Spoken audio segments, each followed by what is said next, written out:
नमस्कार दोस्तों, स्वागत है आप सभी का आरजी रेलवे एग्जाम्स पर। मैं राधिका गुप्ता और आज के इस सेशन के अंदर आप में से कई बच्चों के सवाल आ रहे हैं कि आखिरकार क्या रेलवे वैकेंसीज को कम करने जा रहा है। क्या वाकई में आने वाले समय में रेलवे के अंदर जो पद आ रहे हैं उनकी संख्या कम हो जाएगी, भर्तियां अलग प्रकार से निकलेंगी, पैटर्न बदल जाएगा, आएंगी या नहीं आएंगी। मतलब बहुत सारे सवाल बने हुए हैं और इसका रीज़न है यहाँ पर जो एक आर्टिकल आप लोग सामने देख रहे हैं। ये आर्टिकल जब न्यूज़पेपर में आता है उसके बाद से और सारे कई बच्चों के मन में सवाल आने शुरू हो जाते हैं, जहाँ पर लिखा है कि रेलवे में इस साल 30,000 पद होंगे समाप्त। तो क्या चल रही भर्तियों पर भी इसका असर पड़ेगा? क्या आने वाले 2026-27 में भर्तियां आएंगी, नहीं आएंगी, कम आएंगी? सारे सवालों के ऊपर आज इस वीडियो में बहुत आराम से बात करेंगे। समझिएगा और अंत तक थोड़ा सा सुनने का प्रयास करिएगा। हर एक चीज़ पर आप एस्पिरेंट हैं, थोड़ा सा पेशेंस बहुत ज़रूरी है। घबराना इसका सल्यूशन नहीं है, लेकिन हर बात को, हर कहते हैं ना कि हर पॉइंट के आपके लाभ भी है और हानि भी है। हर चीज़ को पहले एनालाइज करेंगे, उसके बाद जानेंगे कि आखिरकार ये जो फैसला है ये सही है, गलत है, कि इस निष्कर्ष पे आप यहाँ पर पहुँचते हैं। देखिए, सबसे पहले अगर हम इस कटिंग को यहाँ पर देखें कि पदों के रेशनलाइजेशन व सरेंडर का लक्ष्य तय किया है। यहाँ पर जो बात आ रही है कि संख्या कम हो जाएगी, 30,000 पद समाप्त हो जाएंगे, क्या अगली वैकेंसीज़ पर असर पड़ेगा? तो देखो भाई, सबसे पहले तो यहाँ पर वैकेंसीज़ ख़त्म नहीं हो रही हैं। ना ही ऐसा है कि जो काम कर रहे हैं उनको बाहर निकाल दिया जाएगा, कि उनकी नौकरी छिन जाएगी। यहाँ पर होना क्या है, सबसे पहले एक ये नोटिस आता है, 2-3 दिन पहले की बात है, 24 तारीख का ये नोटिस है यहाँ पर। ठीक है, इस नोटिस के अंदर एक बात मेंशन करी गई है, रैशनलाइजेशन या रीडिस्ट्रीब्यूशन। ठीक है, इन्होंने यहाँ पर मैन पावर के रैशनलाइजेशन का टारगेट दिया है 2026-27 का, कि कैसे हम रीडिस्ट्रीब्यूट कर सकते हैं, सरेंडर कर सकते हैं। अब मैम ये मसला क्या है? इनका ये कहना है कि जो एग्जिस्टिंग पद अभी हैं अलग अलग जोन्स में, ये देखिए इन्होंने जोन का भी एक पूरा कैलेंडर दिया हुआ है इसी नोटिस के साथ, कि ये आपका सेंट्रल रीजन है, ईस्ट सेंट्रल है, ईसीआर है, साउथ है, नॉर्थ है, जितने भी आपके रेलवे के जोन्स हैं, इन जोन में अभी इनका मानना है कि देखिए टोटल जो यहाँ पर कर्मचारी काम कर रहे हैं, जो टोटल अभी वर्किंग एम्प्लॉयज़ हैं, 14,80,455 का आंकड़ा दिया है। उसमें से उसका लगभग 2% रीडिस्ट्रीब्यूट कर दिया जाए या उन पदों को सरेंडर कर दिया जाए, उन पदों को हटा दिया जाए। होगा क्या इसकी जगह? इसको भी सुनना। इसके आंकड़े के आधार पे 2% यानी इन्होंने 29,608 नंबर दिए हैं। 29,608 का जो आंकड़ा बन रहा है, जैसे मान लीजिए नॉर्थ रीजन की बात करें, आपका ईस्ट की बात करें, सेंट्रल की बात करें, यहाँ पे अभी 1/4/2026 के आधार पर जो करंटली एम्प्लॉयज़ वर्क कर रहे हैं, जो करंटली रेलवे में कर्मचारी काम कर रहे हैं, वो सेंट्रल रीजन में मान लीजिए यहाँ पर कितने हैं, 12 लगभग यहाँ पर 12 लाख आपको देखने को मिल रहे हैं। ठीक है, और इसी के साथ साथ देखो यहाँ पर मेंशन किया हुआ है 2%। ठीक है, कितना? 2% ऑफ सैंक्शन स्ट्रेंथ, यानी जो अभी सैंक्शन किए हुए हैं, ठीक है, उसका 2% यहाँ पर सामने आपको बोला गया है। ये नोटिस आप लोगों के लिए मैं टेलीग्राम पे डलवा दूंगी, आराम से इसको पढ़ लेना, देख लेना। ईस्ट सेंट्रल रीजन की अगर हम बात करते हैं तो भैया यहाँ 1,24,000 अगर काम कर रहे हैं तो उसमें से 2,400 लगभग 90 पद जो हैं उनको हटा दिया जाए। अब हटाएंगे तो कहाँ हटाएंगे? सरेंडर करना है, रीडिस्ट्रीब्यूट करना है, मसला क्या है? इन दोनों नोटिस के आधार पर 29,000 पदों को रीडिस्ट्रीब्यूशन के लिए बोला है। देखिए, अभी तक तो रेलवे ने, आप सबके मन में आ रहा है कि मैम 2024-25 की भर्तियाँ आ चुकी हैं, हम अपने फॉर्म भी भर चुके हैं, कई सारे बच्चे एएलपी में सेलेक्ट हो गए हैं, ट्रेनिंग पे जा चुके हैं, टेक्नीशियन वाले जा चुके हैं, क्या अभी उनको भी यहाँ रद्द कर दिया जाएगा? नहीं। सबसे पहले तो इस बात को समझो कि जो वैकेंसीज हो गई हैं उस पर कोई असर नहीं पड़ रहा। जो आने वाली अभी यहाँ पर एएलपी की भी भर्ती आपकी 14 मई से अनाउंस हो जाएगी, आपके फॉर्म फिलिंग शुरू हो जाएंगे, उस पर भी ऐसा कोई फ़र्क नहीं पड़ रहा। यहाँ पर पिछले साल 2024 में भी 1 लाख प्लस भर्तियाँ आई, 2025 में भी 50,000 प्लस भर्तियाँ आई। सबसे ज़्यादा ग्रुप डी की भर्तियाँ थी। रेलवे ग्रुप डी में पहले 32,000 पदों पर संख्या निकली थी और उसके बाद 22,000 पदों पर ये संख्या आपको देखने को यहाँ पर मिली थी। पर इसका बिल्कुल भी ये मतलब नहीं है कि आपके जो अभी करंटली एग्जाम्स हैं वो बिल्कुल ख़त्म हो जाएंगे। अब बात को ज़रा समझना। इनका ये कहना है कि रेलवे बोर्ड ने 2026-27 में 1/4 जो डेट दी है, 1/4/2026, इसके आधार पर मैन पावर को रैशनलाइज करना है, यानी जो कर्मचारी हैं उनका पुनः गठन करना है। अर्थ क्या होता है कि इतने पदों को हम यहाँ पर क्या करेंगे? सरेंडर करा देंगे या रीडिस्ट्रीब्यूट कर देंगे इनको। कि मैडम इसका मतलब क्या है? नौकरियाँ हट जाएंगी क्या? नहीं हटेंगी। देखो सुनना बात को। होता क्या है कि जब बहुत सारे अलग अलग टेक्नोलॉजी आती हैं, लगातार लोग काम कर रहे हैं, ऐसा नहीं है कि अभी से कर रहे हैं। रेलवे आपका शुरू से अलग अलग पदों पर एम्प्लॉयज़ को यहाँ पर भर्ती कर रहा है, और कहीं ना कहीं जब टेक्नोलॉजी, जब सुविधा अलग अलग आती हैं तो यहाँ पर पदों के ऊपर चेंजेस भी करने ज़रूरी होते हैं। इनका कहना क्या है कि काम करने का तरीका बदल गया है, हम सरेंडर क्यों करा रहे हैं, हम रीडिस्ट्रीब्यूट क्यों कर रहे हैं। मॉडर्नाइजेशन एक सबसे बड़ा फैक्टर इन्होंने यहाँ पर बोला कि बहुत सारी चीज़ें ऐसी हैं जो पहले मैनुअली हो जाती थी, और अब उसके लिए हम यहाँ पर अलग अलग जो मशीनरी है उसका इस्तेमाल कर सकते हैं, ऑटोमेशन पे काम करा सकते हैं, कुछ सॉफ्टवेयर ऐसे आ गए हैं जिससे हम काम करा सकते हैं। तो हमें यहाँ पर उस काम के लिए, ये चीज़ आप देख रहे हैं एआई के साथ भी देख रहे हैं कि जब एआई आया है तो भाई बहुत लोगों की नौकरी जो है वो यहाँ पर खतरे में दिखाई दे रही है कि वो काम एआई अकेला कर सकता है जिस काम को ऑलरेडी 4 लोग कर रहे हैं। तो रेलवे के अंदर भी सेम चीज़ हो रही है कि रेलवे में इन्होंने कहा कि जब काम करने का तरीका बदल गया, मॉडर्न सिस्टम्स आ गए हैं, तो चलो क्यों ना उस पर अडेप्ट किया जाए।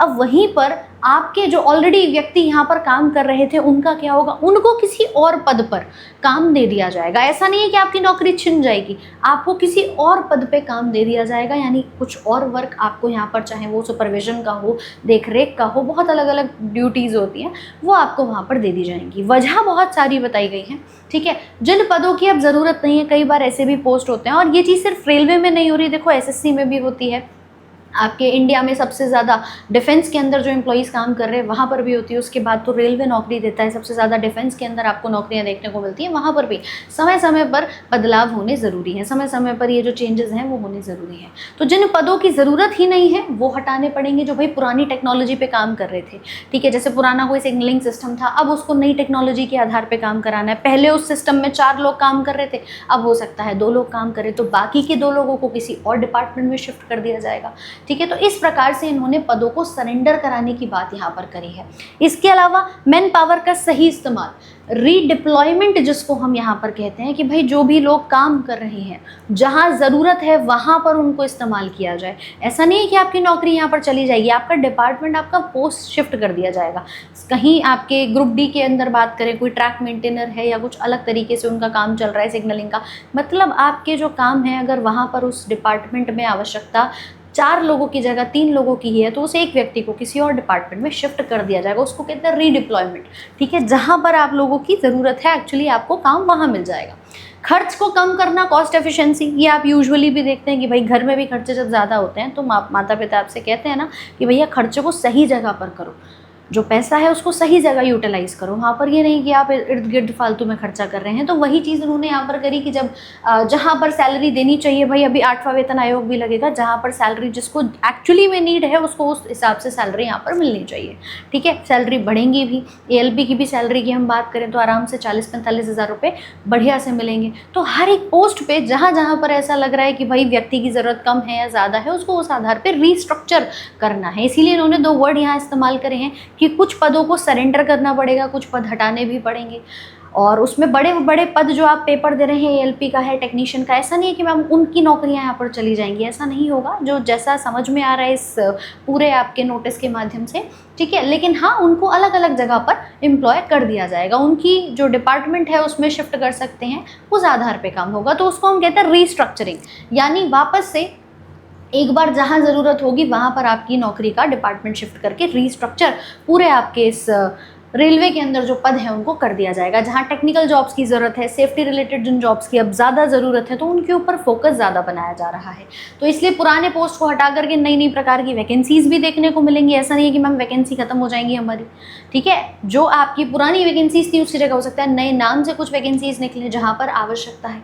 देखिए, अगर रेलवे के अंदर पिछले 2 साल से भर्तियाँ आई हैं, मैं मानती हूँ बहुत सारी चीज़ें ऐसी हैं जो देरी से हो रही हैं, ठीक है। आपके लेट एग्ज़ाम का रिज़ल्ट आ रहा है, एनटीपीसी का फाइनल रिज़ल्ट नहीं है, वैकेंसीज़ लेट, एग्ज़ाम की डेट लेट, बहुत सारी चीज़ें हो रही हैं। पर अगर इस प्रकार का रीस्ट्रक्चर होना ज़रूरी है और ये चीज़ हो रही है, तो ये आपके लिए भी कहीं ना कहीं आगे सुविधा में रहेगा कि भाई आप मान लीजिए कल को किसी पद पे सिलेक्ट होते हैं जिसका काम आपको भी समझ में नहीं आ रहा, ठीक है। आप यहाँ पर ग्रुप डी के अंदर बहुत सारे ऐसे पद हैं, कोई सफाई कर्मचारी में है, हॉस्पिटल वाले वर्क्स भी होते हैं, अलग अलग पोस्ट होते हैं जो आपको नहीं समझ में आ रहा और आपको लगता है कि नहीं भाई यहाँ पर इस तरह से मेरा काम जो है वो इस सैलरी पे जस्टिफाई नहीं हो रहा, तो आप कभी डिपार्टमेंट वहाँ पर शिफ्ट करा सकते हैं। ठीक है, तो बहुत सारे ऐसे रीस्ट्रक्चर के जो मॉडल्स हैं वो अप्लाई होने ज़रूरी हैं। और ऐसा नहीं है कि मैम वैकेंसीज़ ख़त्म हो जाएंगी, इस बात को दिमाग से बिल्कुल निकाल लो। टेक्नोलॉजी एडवांस होती है, फीचर्स और नए नए आते हैं, तो आपका फ़ोन भी अपडेट हो जाता है, वहाँ पर भी आपके बहुत सारे नए नए अपडेट्स आते हैं, आप उससे खुश होते हैं। आपकी नौकरी जो है उसका नाम, उसकी प्रोफाइल नेम बदला जा सकता है, लेकिन नौकरी हाथ से अभी नहीं जाएगी। ऐसा नहीं कि वैकेंसीज की संख्या जो है वो आपके वाले पदों पे जो आप अभी एग्ज़ाम दे रहे हैं, चाहे वो सेक्शन कंट्रोलर हो, चाहे वो जेई के पद हो, एनटीपीसी हो, या आपका एएलपी टेक्नीशियन की बात करें, वो आपकी नहीं है। और आने वाले 2026 में जो अभी ग्रुप डी है, सबसे ज़्यादा वैकेंसीज देखो पिछले 2 साल से भी इसी में आ रही हैं, और इस बार भी पूरी उम्मीद है कि आपके सबसे ज़्यादा पद अगर आएंगे तो वो आपके इसके अंदर देखने को मिलेंगे, चाहे वो ट्रैक मेंटेनर का पोस्ट हो, हेल्पर हो, असिस्टेंट हो। ठीक है, इनकी भी सैलरी आप मान के चलिए कि आराम से 40 से 45 हज़ार रुपये की सैलरी बनती है। साथ ही साथ में ग्राउंड लेवल का काम इन्हीं से चलता है भैया, वहाँ मशीन तो नहीं लगा सकते। अब ट्रैक के ऊपर कोई दिक्कत आई है तो उसके लिए वहाँ मशीन से काम नहीं हो सकता, जो काम एक व्यक्ति जा कर के कराएगा वो वही काम होगा। ट्रेन चलनी है तो मैम अभी बात वही है, मानव ही चला रहा, ऑटोमेटिक ट्रेन चलाने वाला सिस्टम अभी नहीं है। ठीक है, तो यहाँ ग्राउंड लेवल पर काम है, इसी प्रकार से होगा। तो हर साल में इसी की सबसे ज़्यादा भर्ती आती है, पहले 32,000 आई, फिर उसके बाद 22,000 आई। इस बार भी देखो क्या आंकड़ा निकल करके सामने आता है, पर उम्मीद है कि अच्छी संख्या में वैकेंसीज आपकी आनी चाहिए। साथ ही साथ में एएलपी की मैं बात करूँ, बहुत अच्छी डिमांड यहाँ पर है भैया। जो सहायक असिस्टेंट लोको पायलट जिसको हम कहते हैं कि ट्रेन चलाने वाले की जो मदद यहाँ पर करते हैं, अभी पिछले साल ही कई सारे बच्चे अभी ट्रेनिंग पर पहुँचे हैं, सिलेक्ट हुए, मिले बढ़िया तरीके से अपने, जब अभी ट्रेनिंग कर रहे हैं। आगे भी 2025 में भी 26 में भी एएलपी की पोस्ट ख़त्म नहीं हो रही है, मैं वापस से कह दूँ। शॉर्टेज है, बल्कि भारी शॉर्टेज है, सेफ्टी कैटेगरी में आती है जॉब। यहाँ पर मशीनों से ट्रेन नहीं चलवा सकते हैं ना, ऑटोमेटिक नहीं चल सकता, लाखों लोगों की जान यहाँ हाथ में होती है। तो इसीलिए अभी भी देखो 11,000 प्लस पोस्ट हैं। 14 मई से आप लोगों के फॉर्म फिलिंग शुरू हो जाएंगे, जो 2026 की नई भर्ती है, और 2026 की पहली भर्ती एएलपी आप लोगों के लिए 14 मई से शुरू भी हो रही है। ठीक है, आपके लिए ये जो चैनल है ये डेडिकेटेडली आपको तैयारी भी करा रहा है आरती रेलवे एग्ज़ाम। सब्सक्राइब कर लेना, क्योंकि यहीं पर आप लोगों के लिए फ्री में इतना सारा कंटेंट अवेलेबल है भाई। और स्पेशली आपसे बात करूं कि मैम जब तैयारी की बात आती है फ्री में, है ना, तो बढ़िया तरीके से मेहनत करो, वैकेंसी आएगी। साथ ही साथ में अच्छी खासी सिक्योर जॉब है। टेक्नीशियन की हम बात करें, ग्रेड 1 ग्रेड 3 की वैकेंसीज आप लोगों के लिए सामने आएंगी। इलेक्ट्रिकल टेक्नीशियन, सिग्नल के, मैकेनिकल के, अलग अलग तरीके से देखने को मिलेंगे। यहाँ पर भी इलेक्ट्रिफिकेशन हो रहा है, आप देख रहे हो मॉडर्नाइज हो रहा है सब कुछ, टेक्नोलॉजी एडवांस हो रही है, तो भैया टेक्निकल स्टाफ चाहिए। हर चीज़ मशीनरी से भी नहीं हो सकती है, तो बहुत सारी ऐसी चीज़ें हैं जहां आपको समय के साथ पद देखने को भी मिलेंगे। हो सकता है ऐसी वैकेंसीज को हटाया जा रहा हो, इस प्रकार के पदों को रीस्ट्रक्चर किया जा रहा हो जिसकी अब आवश्यकता है ही नहीं, क्योंकि बहुत पुराना एक पैटर्न चलता आ रहा है और आज के समय में चीज़ें काफ़ी मॉडर्नाइज हो चुकी हैं। ठीक है, तो इसी प्रकार से यहाँ पर भी 6,000 प्लस वैकेंसीज आप लोगों के सामने हैं, इसके भी फॉर्म भरे जाएंगे। आप अगर ITI डिप्लोमा किए हुए हैं, 10वीं पास किया है, तो भाई बहुत अच्छी अपॉर्चुनिटी आप लोगों के लिए रहती है। सेम हम NTPC की बात करें, station master, clerk, goods clerk, commercial ticket clerk जो होते हैं, अलग अलग प्रकार के पद इसमें भी आप लोगों के देखने को मिल सकते हैं। जेई हो, सेक्शन कंट्रोलर का जो आपका एग्ज़ाम रहता है, सेक्शन इंजीनियर हो गए, इन सब में भी क्योंकि रेलवे में ज़रूरत है इंजीनियर्स की, तो भैया यहाँ पर भी पद नहीं जाने वाले हैं, आपकी वैकेंसीज आएंगी। कुछ जोन में जैसा मैंने बताया रीस्ट्रक्चरिंग हो रही है, वो अलग चीज़ है। आपको अपने एक बात पर ध्यान देना है, अच्छी अपॉर्चुनिटी है मैम 26-27 में। जो बच्चा अभी तैयारी शुरू करा है, इस एक साल को लग करके मेहनत कर लो। आपके पास अभी जो यहाँ पर सीरियस अगर आप हो ना, आपने 10वीं ITI किया हुआ है, तो भैया ये एग्ज़ाम्स आप लोगों के सामने हैं। रेलवे ग्रुप डी जो सिर्फ 10वीं पास वाला दे सकता है। पढ़ना क्या है मैम, गणित पढ़नी है, रीजनिंग पढ़नी है, साइंस पढ़नी है, और थोड़ा सा GS का सेक्शन जो करंट अफेयर्स हाल फिलहाल की दुनिया में चल रहा है। आप टेक्नीशियन का पेपर दे सकते हो, आप ALP दे सकते हो, मैथ्स, रीजनिंग, आपकी साइंस, 3 विषय तो स्ट्रॉन्ग कर लो कि मैम मुझे गणित आनी चाहिए, ठीक है, मुझे रीजनिंग के सवाल लगाने आने चाहिए, और मुझे यहाँ पर साइंस का पोर्शन जो है, ये 3 आपके अगर यहाँ पर बढ़िया से स्ट्रॉन्ग है, तो GS का पोर्शन रेलवे में कम आता है। इंग्लिश नहीं आती, हिंदी नहीं आती, इस बात का ध्यान रखना। 10वीं पास के लिए भी काफ़ी अच्छे अच्छे ऑप्शंस हैं। 8वां वेतन आयोग लग जाएगा, सैलरी भी बढ़ेगी आपकी। जो बेसिक पे पहले 18,000 था वो भी कहीं ना कहीं अलाउंसेस के साथ बढ़ करके बढ़िया सैलरी पैकेज आपका बना देगा। साथ में अगर 12वीं पास किया है एनटीपीसी दे सकते हो आप अपना, एनटीपीसी का जो यूजी 12th लेवल वाला एग्जाम रहता है। ग्रेजुएशन कर रखा है तो भी आप अपना एनटीपीसी ग्रेजुएट लेवल दे सकते हैं। जिसका डिप्लोमा इंजीनियरिंग है वो अपने जेई सेक्शन इंजीनियर वाला ये अलग अलग एग्जाम्स को दे सकते हैं। यानी आपके पास रास्ते खुले हुए हैं। रेलवे ने कैलेंडर 2026 का, ठीक है, ये एक ऑफिशियल कैलेंडर बेसिकली सामने नहीं था, लेकिन हाँ इस प्रकार का एक कैलेंडर आया था जिसमें अलग अलग पदों पे भर्तियों की संख्या इन्होंने बताई थी कि देखिए इन पर हम भर्तियां निकालेंगे। संख्या सामने नहीं आई थी लेकिन पोस्ट सामने आ गई थी कि किस महीने कौन सी वैकेंसी आएगी। इनका कहना था एएलपी का जो फॉर्म है वो जनवरी से मार्च में आएगा। मार्च में ऑफिशियल नोटिफिकेशन दे दिया लेकिन फॉर्म भरे जाएंगे मई से। टेक्नीशियन इन्होंने कहा अप्रैल के अंदर वैकेंसी आ गई है। अब इसकी भी आपकी आवेदन प्रक्रिया कब से शुरू होगी बता दिया जाएगा। सेक्शन कंट्रोलर आएगा, इसके बाद फिर जेई का पेपर है, पैरामेडिकल की है, एनटीपीसी है और लास्ट में लेवल 1 ग्रुप डी की नौकरियां हैं जो कि आपको अक्टूबर से दिसंबर के बीच में देखने को मिलेंगी। तो ऐसा बिल्कुल भी नहीं है कि वैकेंसी खत्म हो रही हैं, चीज़ें आप लोगों की जो है वो यहाँ पर बिल्कुल मैम अब खत्म ही हो जाएगा। रेलवे 29,000 पदों पर अगर वैकेंसी कम कर रहा है तो उसने लिखा भी है पदों के रैशनलाइजेशन और सरेंडर का लक्ष्य तय किया है। तो कुछ बातों को एनालाइज करो, समझो, फिर फैसले लेना कि तैयारी ही छोड़ देता हूँ। भाई ऐसा नहीं है मैम सब खत्म हो गया, बर्बाद हो गया। मेहनत करिए बढ़िया से, ईमानदारी से। अभी जो भी आपके वैकेंसीज़ हैं 26 में भी आएंगे, अगली साल क्या रहता है अपडेट मिल जाएगा। बट इस नोटिस का क्या मतलब था, आशा करूँगी आपको बढ़िया से चीज़ें समझ में आ गई होंगी। मैं आपको साइंस करा रही हूँ, ठीक है, आप लोग अपनी रेगुलर बेसिस पे हमारे साथ 2026 के जो भी एग्जाम्स हैं उनको टारगेट करते हुए साइंस पढ़ सकते हैं। अभी आपके इसी चैनल पे 10 दिन 10 मैराथन चल रही है एनटीपीसी वालों को टारगेट करते हुए, फिर ग्रुप डी की भी आप लोगों की बढ़िया से मैराथन रहेंगी। और 4 तारीख को इसी चैनल पे आपको 1 शॉट बायोलॉजी की भी क्लास मिलने वाली है, बल्कि बायो नहीं पूरा साइंस आपको मिलने वाला है, ठीक है। तो पूरे 12 घंटे की मैराथन जिसमें हम पूरी साइंस पढ़ेंगे। इवेंट लग चुका है 4 मई को, तारीख याद रखना। ये क्लास मेरी डेली चलती है शाम को 5 बजे और 4 तारीख को हम पूरे 12 घंटे की मैराथन करेंगे आप लोगों के साथ इसी चैनल पे। तो मेरा तो देखो वादा है आपसे कि भैया अगर आपने मेहनत ठान ली तो हम तो आपके साथ हैं, ठीक है। बाकी ये छोटी छोटी चीज़ें हैं, चलती रहेंगी, आप मेहनत करते रहिए, हम आपके साथ हैं और बढ़िया से अपनी तैयारी को करिए। मतलब ये एक साल मान लो कि मैम टेक्नोलॉजी एडवांस हो, एआई आए, रीस्ट्रक्चर हो, सरेंडर हो, जो भी चीज़ें हो रही हैं मैं मेहनत से पीछे नहीं हटूँगा। तो वादा कर दो एक बार। और इसी के साथ मिलते हैं आपसे रेगुलर क्लासेस के अंदर शाम 5 बजे। मेरी यही यहाँ आप लोगों से ही गुजारिश रहेगी, बेटा मेहनत मत छोड़ना। और इस नोटिस को भी अगर आप अच्छे से समझ गए हैं तो मुझे कमेंट सेक्शन में ज़रूर से बताइएगा। और कोई भी मन में सवाल हो आप लोग एक बार ज़रूर कमेंट करिएगा। मिलते हैं आपसे शाम 5 बजे की क्लास में, तब तक के लिए धन्यवाद।